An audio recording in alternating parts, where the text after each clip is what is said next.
Hey folks, you're listening to the Money Date Podcast, a podcast that my husband and I launched to help young couples get real about their money. We'll ask our friends and a few strangers all the uncomfortable and awkward questions about how they handle their money. All the gory details, and hopefully a few tips and tricks along the way that you can pick up and use in your own relationship. Welcome to the next episode of The Money Date. Today we have Danielle and Adam, who are one of my favorite couples because they podcast frequently and very honestly about the trials and tribulations of their relationship. Today they're joining us to talk to us about money and how they've navigated money decisions or lack thereof in their relationship. We're really excited to have you. You guys are a ton of fun, and as Danielle admitted before we started recording, open books. So it's one of the reasons that we wanted to have the convo with you, and very excited to jump right in. But before we did so, wanted a little bit of a background for us and for our audience. Tell us a little bit about how the two of you met. Oh man, how long do you have? Our story is actually, you want me to tell it real fast? Yeah, because you'll take forever. Yeah.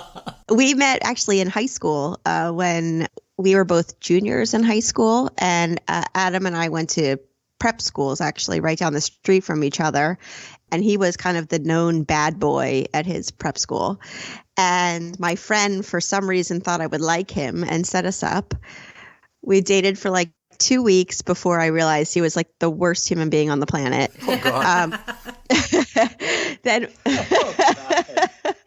and then I want we to see Adam's face. First of all, okay, the reason that we were first introduced is because I heard, there's this girl going around my school dating all the guys. So it's Interesting. yeah, let me get in on this. And that was he's all about. Yeah, I'm the bad one. So then we didn't talk for like 2 years. Fast forward a few years when we'd had some like miscommunication of him trying to get together with me when I was at college and vice versa. And then I was in 1999, I guess, when I was a senior in college, I went on a dating app and saw his picture and was like, oh my God, I know that guy. Wow. And, but on a dating app, they don't have the real name. It's like a fake name. And what was his fake name? Do you remember? Do you remember what name you picked at him? Oh, yeah. I don't remember. I wish I did. I so wish I did. I'm sure it was super cheesy, but no, I don't remember. But I messaged him and was like, are you Adam, who went to, the Hun school and graduated? And he messaged me back, and it was just took off from there. Our story is very similar. We met when we were little kids in middle school, but reconnected in college. Okay. And it's always fun to come back together and see each other many years later. Yeah. I thought you were going to say our story is similar. Delmar was also the worst human being. Similar reputation, I would say. But in your mind, you were great, right? Yeah, Come on. Right. Of course. Perfect in every way. And that hasn't changed up until today. Yeah. So what had changed in the interim? Obviously, some time had passed. Adam went from being the worst human being in the world to one you were entertaining, possibly having a relationship with. What changed in the intervening time? I think we both... All right, wait, let's back up. What? I wasn't the worst human being in the world. Stand up, Adam. I know, it's true. You never thought that. We had a solid connection, and we were both kind of bad people in our own ways. I guess so. We connected because we had that. Right. We always had like a deep connection. And I think with some time passed, he maybe got over some of the bad boy stuff. Mm-hmm. And I had been dating a lot in New York and realized that guys were kind of jerks in general. And then when we reconnected, what I really liked about him was that after the first night we went out, the next day, in New York, people play all kinds of games, right? Like, you got to wait 4 days and don't message her too soon. And, I can't act like I like her. Well, he literally went home, and the next day by 1:00 p.m. he was calling me like, I want to see you again. That's awesome. Do you know the movie Swingers? Yes. Yep. So that was a big movie for us back in our dating days, but I was big into it before I met Danielle. And there's that scene in that movie where he meets the girl at the bar and he goes back to the table with his friends. And the whole conversation about, well, how long do you wait to call? Yeah. And they go back and forth about that whole thing. And that stuck out in my mind tremendously. And I think that was probably one of the reasons that I didn't want to screw it up and wait too long. Yes. So I owe that movie the respect because I called you the next day. Mm-hmm. Mm-hmm. Yeah, and that's, I think, what did it. That's amazing. It is. It solidified it. Oh, okay. I that's thought you so were being funny. sarcastic. No. You're like, this guy's serious. He's into me. And transparent too. Yeah, he's not playing any games, which was so refreshing. I was dealing with just dating guys who, nothing was up front. Everything was just very Yeah. annoying. And that's stuck, right? Because a big piece of who you guys are is a couple who's transparent about both what works and what's challenging about making a relationship work. And so that's awesome. That's continued. One of the things that's challenging for people is having sort of honest and transparent conversations about money. And we're curious, how long after getting together and getting serious did finances and the money conversations come up in your relationship? Well, A week and a half ago. Mind you, I was going to say we have to catch up to today. You have 3 kids today. How many dogs do you guys have? Happened. Yeah, we have 3 kids. We have 2 dogs. Yeah, we have a 13-year-old girl, a 11-year-old now boy, and 7-year-old boy, and 2 rescue dogs from Puerto Rico. I imagine a busy life. It is. It's very busy, yeah. And so money came up a week and a half ago. Yeah. First of all, we got married very young. We were 24. I basically graduated college and went out into the world with Adam. And we had a very traditional, I think, relationship from the start. I worked for a few years and then I got pregnant. I wanted to be a stay-at-home mom and he seemed on board with that.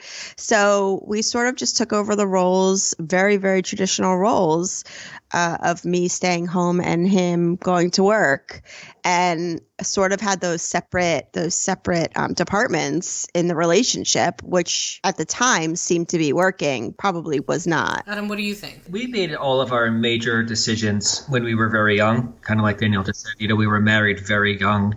We had kids very young. We moved into a house very young. So we made all of our big decisions when I think we were probably too young to do so.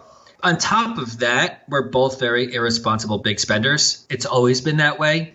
And it wasn't until a week and a half ago, so 25 years later. No, it wasn't a week and a half ago. No, it's been very recent that we're starting to get on top of our money game. And honestly, I think it has to do with this podcast because we've been talking to so many different people and discovering so many different ways to actually make this a reality for us. So we unfortunately don't have any great info yet as to how we're doing so far because it's very new. And we're just starting to make this thing happen. But what I love about your guys' story is you guys have been really honest about the stuff that's not gone well. And, we sometimes have couples on the podcast who talk a lot about their successes, but talking about your failures sometimes can feel embarrassing or even just terrifying. Well, absolutely. But I think that's kind of what makes us different and kind of caught on. Everybody's thrilled to go on and say, hey, I've done this and I'm very proud about this. But we started talking about our differences, the negative things that have happened within our marriage and our relationship. And it relates to a lot of people. And most people can finally say, oh, my God, it's not me. Yeah. I'm not alone. It's not just us. Coming back to a thing you said is, you said you guys played these traditional roles, that the same thing happened with money. Like, I know in the past when I've heard you talk about this, Danielle, you talk about how Adam typically was sort of the money decision maker in your relationship. What was that dynamic like? How did you guys even settle into that dynamic? It was hard because Adam sort of felt like, I think he was maybe a little resentful that I was staying home. I sort of just made the decision that I was going to stay home. I don't know how much we really ever talked about it. And then I think he would have liked to have had a 2-person, I don't know, what do you say, 2 working Two income spouses, two income family. Thank you.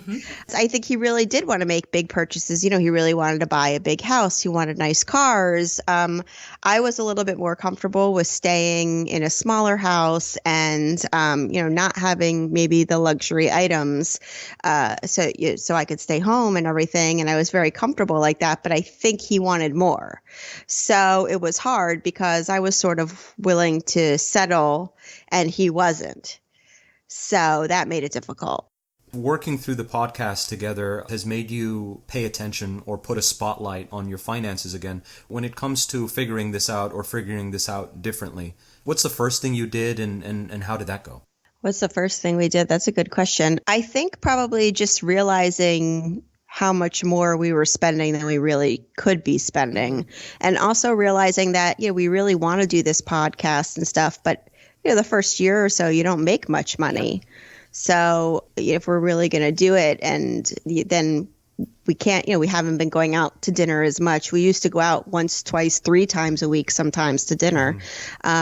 We used to probably go, Adam was big into Atlantic City. He used to go to Atlantic City all the time. He hasn't been doing that. We used to go to New York probably once every other month. We're not really doing that. We're still trying to spend time together, but we're being definitely a lot more conscious, aware about it. Yeah. Totally. And what changed when you guys had kids or when you got your first dog? Did any of those money dynamics or those conversations evolve at all? No. Yeah, it's really true. We honestly did not have money conversations for years. Just to be completely honest, it was just, all right, we have some money, let's spend it and not even talk about it. Yep. You spent it on whatever, I spent it on whatever, and hopefully there was still money left after the day was over. And we didn't really even concentrate on it. Yeah. So indulge me a little. Tell me about some of those bad money habits. Like, tell me about what being a spender looked like for you guys. Well, I can think what Danielle was just saying, the constant going out to eat, always having, nice-ish cars, the houses, vacations. I was going to Atlantic City a lot, but also tech stuff. I love Apple products. I always have since like the Apple IIe. So like I've been a fan forever. If I wanted it, I bought it. Yep. And it, like I said, the tech stuff. I was huge also into the monthly box clubs that are huge now. Right. That are all over the place. I was signing up left and right for those things and loving everything I received. We love wine, buying tons of wine, probably better wines than we should have been buying. Are the better wines better? Keep going. Just tell me that, Adam. I think in my mind, I thought they were, so they were. Look, if you're buying crap, it's not good. It's like if you're buying Boone's Farm, you're going to get crap. But they're sponsoring us, by the way. I'm just kidding. Sorry, Boone's. Yeah, really. But there's a price range. If you stay over the $10 a bottle kind of price range, you're fine. Yeah. I think there's something to be said about walking into a store and being a big spender and how you're treated and how you feel. And yeah, that's a great point. When Adam would walk into the wine store and everybody knew him and they would take him to the nicer section, there's a feeling that goes with that. Totally. So that probably was part of it too. Yeah, I hope that was enough examples there just to satisfy the question. Well, also just having kids. We live in a probably, I would say, an upper middle class suburb, and it's not like, I don't know where you all grew up or what your parents were like as far as your activities but when I grew up, my parents said to me, you pick one activity and you do it. And right now in our area, there are kids playing 3 sports at a time. And oh my God. It's insane. And, they're every single day after school is something different. And it really gets expensive, especially if you have 3 kids. Camp is ridiculously expensive. Sleepaway camp can be per child $12,000 per summer.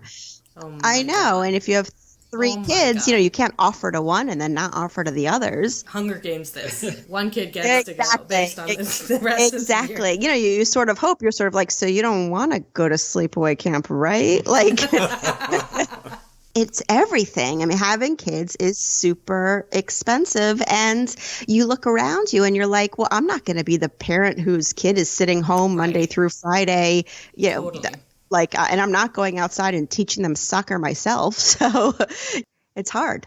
We take financial conversations at maybe too nuclear a level sometimes, thinking that this is a conversation that's just happening in someone's head or between a couple. But really what you're talking about and highlighting is that what other parents do, particularly if they have children and you have children, and the decisions they make for their kids have sort of spillover effects on how you decide to handle or manage your finances. If a kid comes home and says, well, I want to go to camp because, Billy or Jane is going, it suddenly changes your dynamic and your conversation at home. Oh yeah, definitely. And I don't know if everywhere is like that. I think there are places where maybe it's not quite as bad, but where we live, it is number one, an expensive place to live anyway, but number two, it's there's just this whole overscheduling. It's almost like an epidemic. It's just so much money.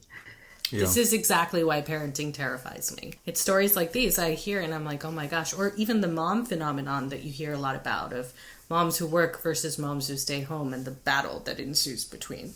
Yeah, yeah, it is. It's all challenging, but it's also so rewarding. And if it's something you choose to do, you learn along the way, which is exactly what we're doing, and you figure it out. Now I figure out my daughter's 13, and at this point I'm sort of like, okay, well, they could be doing more around the house, so we don't have a cleaning person once a week. We could have one every other week, and we're trying to make those changes now, which is obviously harder than just doing it from when they were younger, but it's better than never doing it. And that's what you do. You learn along the way, and you're going to make mistakes, and hopefully you'll get back on track.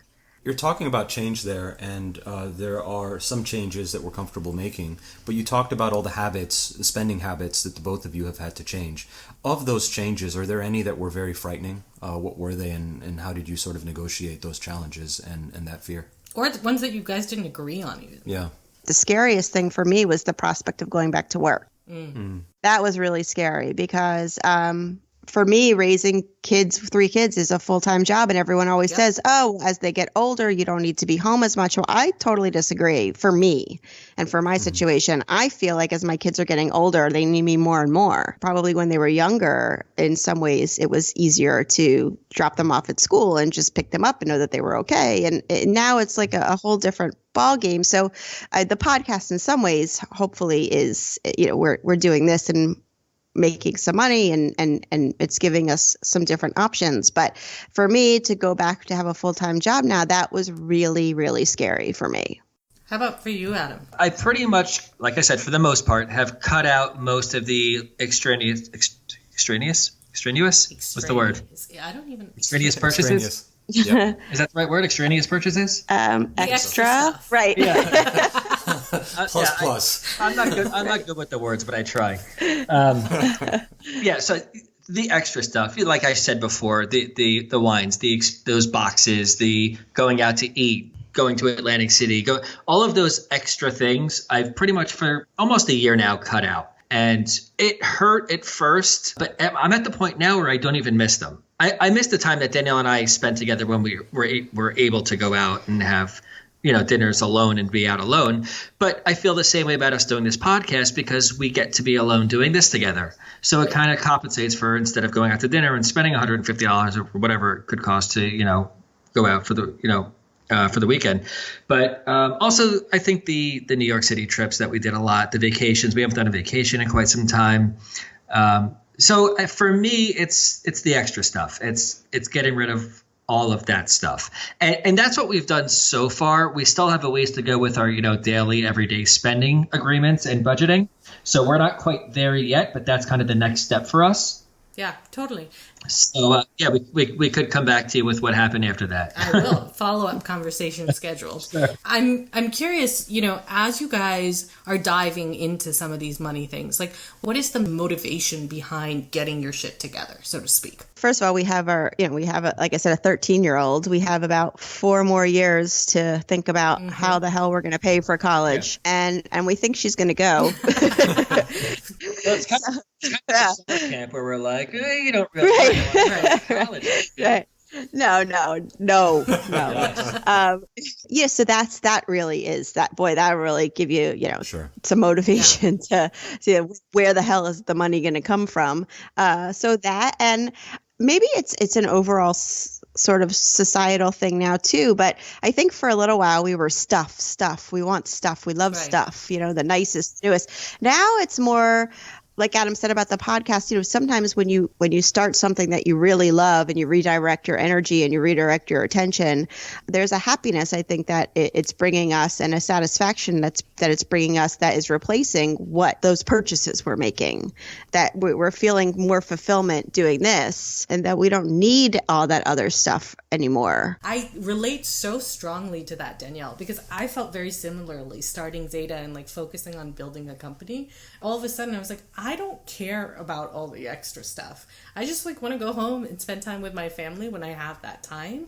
The rest of the time I want to get my work done. Just the way you said it, I thought just captured that feeling so beautifully. I think for a while we were both sort of searching for something to make us feel worthy and like we were maybe doing something that was giving back and that was worthwhile. And this podcast, as much as it's been exhausting and it's a lot of work, it also has given us this sense of fulfillment and also doing something together for the first time ever, like really doing it together. Yeah. We love doing this together, but this is enabling both of us to pursue our separate passions as well, because Danielle was always a writer. She went to school for something. And,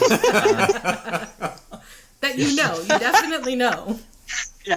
So she gets to do a ton of writing and, writing down her ideas and writing, whatever she writes on Instagram, because I'm not allowed to look.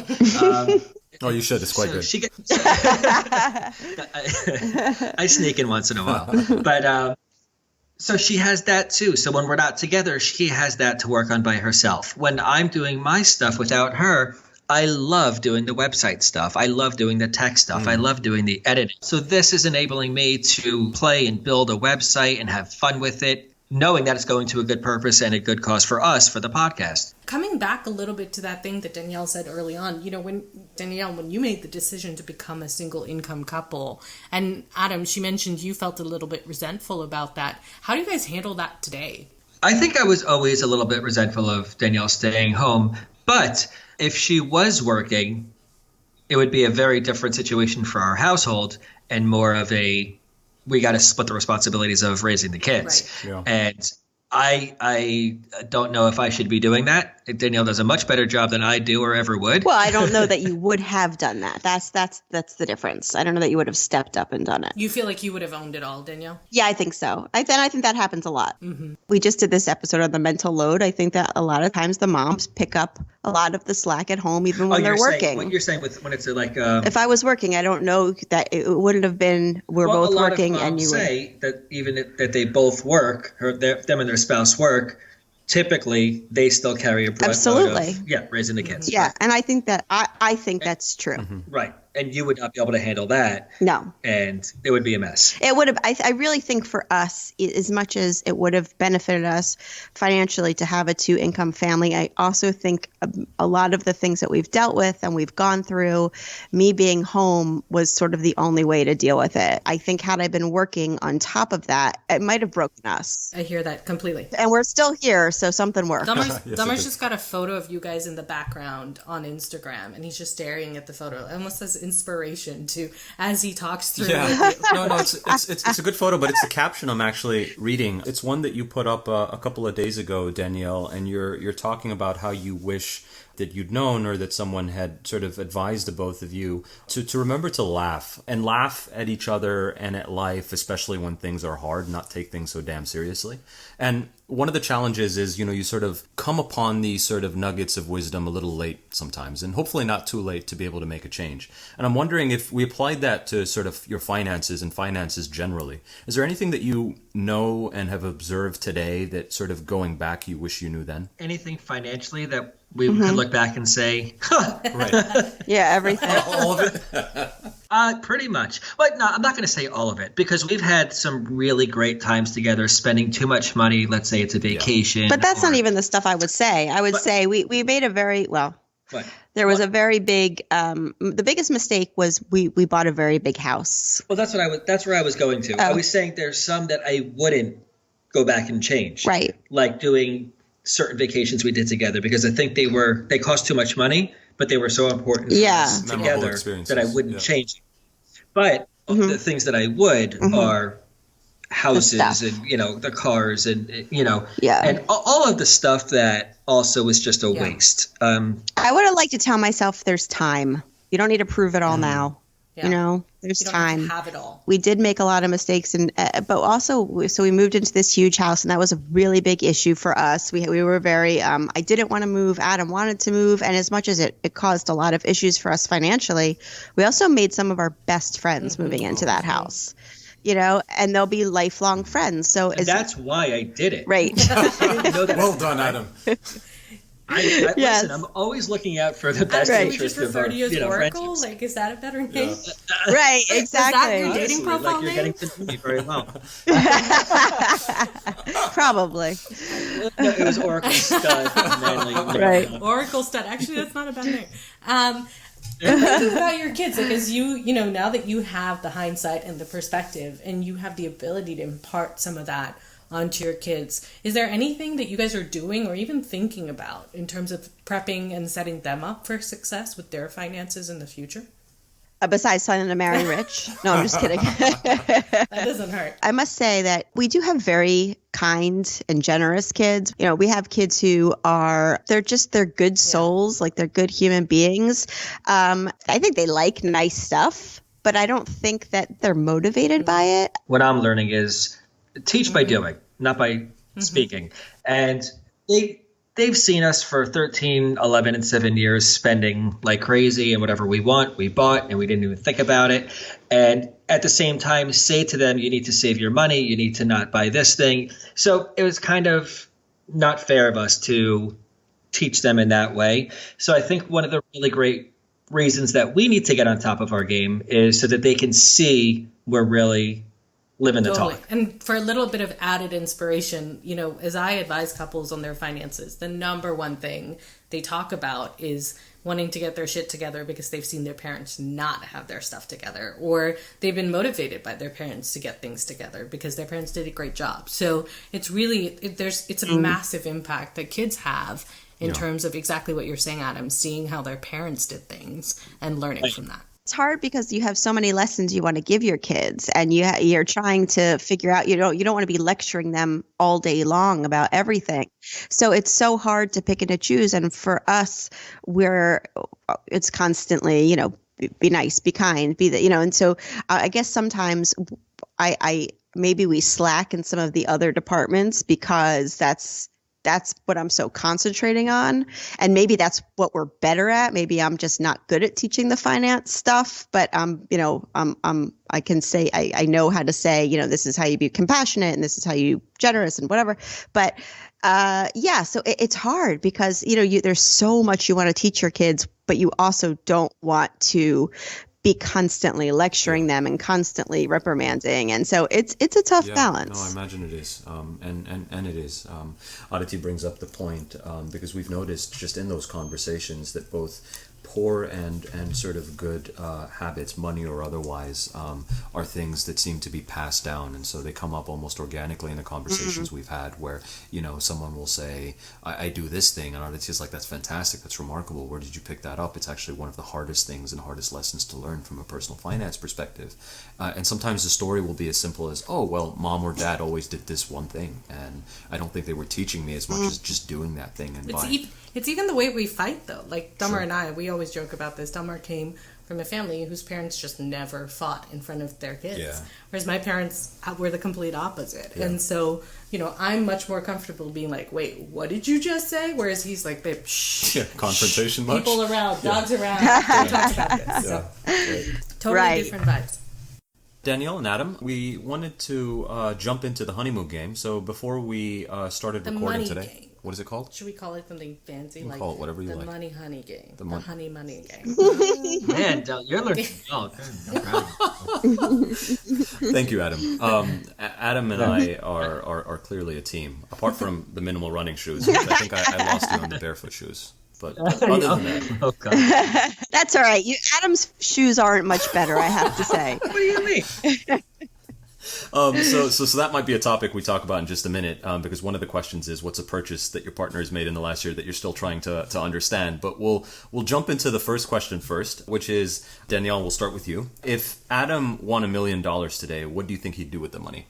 First of all, I have to say, what he would do now and what he would have done 10 years ago are completely different. Okay. So I like that twist, actually. Maybe we could focus on what he would do now and then give us your answer or your best guess at what you think he would have done 10 years ago, and we could talk about how those are different. yeah, I would think, I think the first thing he would do is that we would do something luxurious, probably like going to New York and do a shopping and dinner thing, and he would take and a vacation, that would be for sure.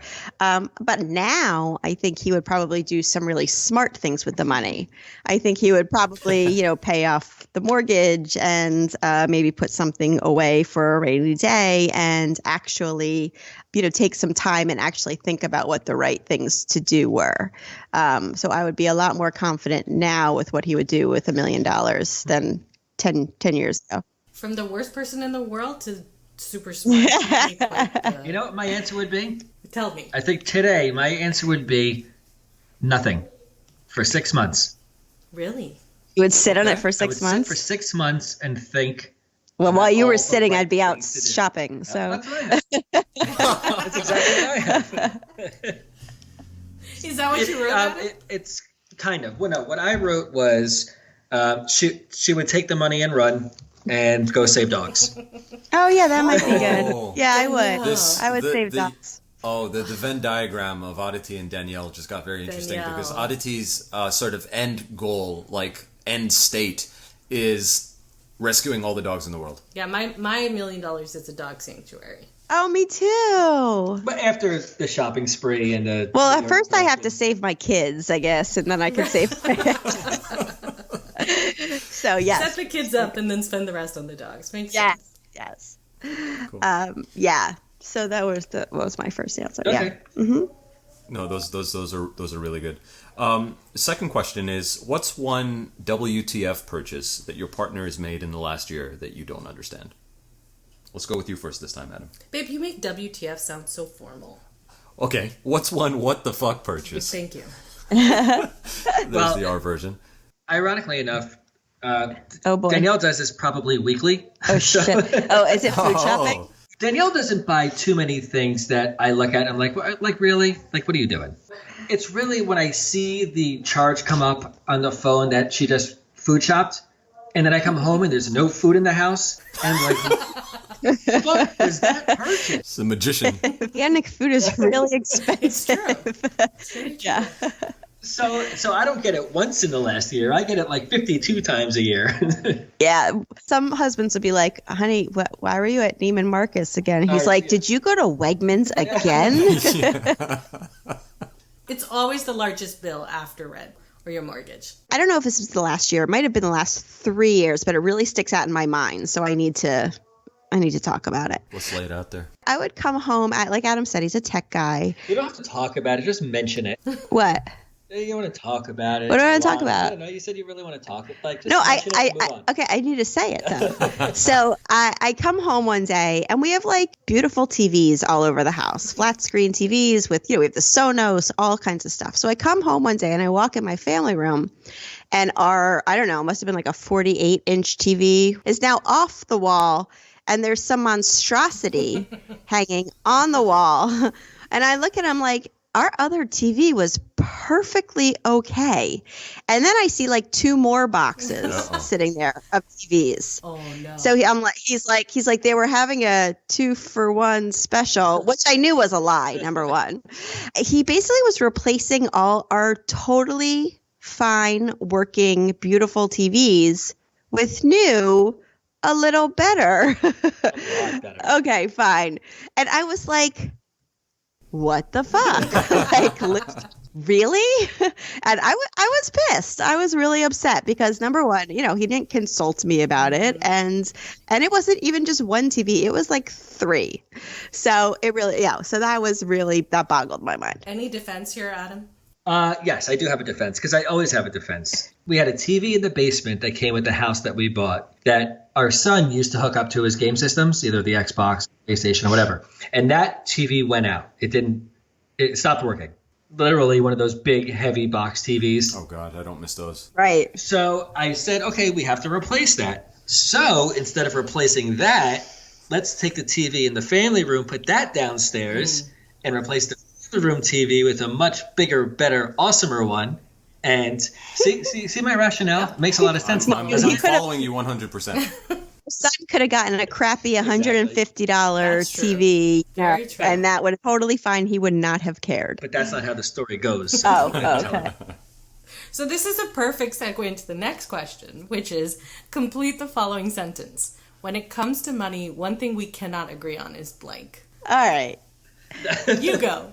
To me? Yeah. College. Tell me more. Well, Adam didn't go to college. I did. Mm-hmm.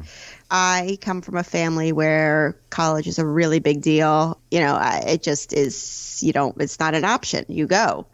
And while I'm not 110% convinced that everybody needs to go to college, that I realize the reason should never be just because you can't afford it. Right. They're not going to go for some reason. And again, I'm going to very much push for them to go because I still think it's an experience, whether or not you're going to be a lawyer or a doctor or whatever it's going to be. Those 4 years of my life were, huge. Right. And I learned and grew and became, culturally aware and all this stuff that I think you don't get in other areas of life. I think there's plenty of reasons, good reasons to go to college today. But college is very different today than it was 20 years ago. Yeah. A lot of reasons. And I don't think today it's as necessary as it was 20, 30 years ago. Totally. Let's look at the flip side. When it comes to money, the easiest thing for us to agree on is blank. We like it. No, no, what were you going to say? Said having fun, spending time together, spending money on us. Yeah, I said spending money on being alone. Yeah, on just the two of us. Yeah, for us, the best way we could spend money is a night or two away in New York City together, alone. I thought you were saying different things there. That Adam was saying the best thing to do is to spend it together. And Danielle, for a moment there, I thought you were saying, no, just on me, myself, and I alone. I did too. So I was like, are you guys saying the same or different things? I mean, sometimes I would like that to be the case. The last question. I'm excited about this question. Yeah. Why don't you take this one? I'm excited about this question because of their TV story. Okay. Go for it. No. You can ask it. Okay. What's the maximum you would spend up to before you checked in with the other? Adam, what did you say? I'll let you know when we check in with each other. We kind of talked about this before. We really have never done that properly. Yeah. So, I think now is much different. That's what I'm saying. I think I would never make a big purchase without him. I would never spend more. I would say maybe $500 for me is probably the most I would spend. But I think before he would buy whatever he wanted because, he was the breadwinner and he kind of felt like it was a much different mentality. I think now we would talk about it. Yeah. Yeah. But funny enough, like now I'm not looking for you don't even want it anymore. Right. I'm not looking to buy those things anymore. Yeah. So I'm more focused on what we're doing here and not about the stuff. Right. So, I can't even think of anything now that I would even have to say to Danielle, what do you think about this purchase? That's wonderful. So but those TVs still are in the house. and let me tell you, and they better stay until we die. Them every single day since I purchased them. So she can't get too mad. Well, I would watch them if they were a lot shittier too. Sometimes he'll be like, "Oh, you see the difference of the HD?" And I'll be like, "What are you fucking talking about?" I do not. No, I seriously do not. Exactly. Like, no, I don't, and I don't care. Totally. You would care now if you went back. I'll tell you. You notice the difference going the other way. Yeah. Well, Adam and Danielle, thank you guys for joining us tonight. Yes, we're so thrilled to have you guys. You guys are great. You're a ton of fun, and just appreciate your candor and the sort of lightness that you bring to the conversation. No, absolutely. Oh, thank you. And we appreciate, we're still a very new podcast. We're not even a year in. And so, and you guys really believed in us and took a chance on us. And we're really grateful absolutely. for that. To partner with you. As should our listeners, folks, Marriage and Martinis, check it out. Both the podcast and the Instagram feed, which I'm a fan of. Very funny, very honest. Yeah, and I know a ton of our listeners are now using Zeta, as are we, and we and it's been great, and it's and you guys are you're doing something awesome, and there's a lot of couples out there who are going to benefit from it. So that's so great. I have one parting question, which, the sort of financial discussion conversations are a recent sort of event for you guys. Going through all of that now and sort of the ups and downs that comes with, is there any advice that you'd give to people who are maybe in your position but maybe just a bit earlier in the process? So much. We're trying to sign off with this question. I would say try to find something that you can do together that is going to bring you fulfillment that isn't money related. That try to have things in your life that you enjoy that don't revolve around spending. I think that was a huge mistake of ours, was that one of our biggest, we love to shop together. We love to, everything we did revolved around money. When we were first dating, we used to play tennis all the time together. And had we kept doing that, we probably would have been just as happy. We just, for some reason, we replaced it with material possessions. And, and I would like to go back and have different hobbies and, find things to do together that wasn't so money centered. The Money Date podcast is an initiative of Zeta, a company I launched to help couples track and manage their finances together. If you're inspired by what you heard on this show, you can learn more about us at askzeta.com. And if you'd like to support the podcast, here are a few ways to do so. You can subscribe to it, leave reviews on iTunes, Anchor, or wherever you happen to listen to your podcasts, or share it on social media with your friends. And if you'd like to be a guest on our show, write to us at podcast@askzeta.com.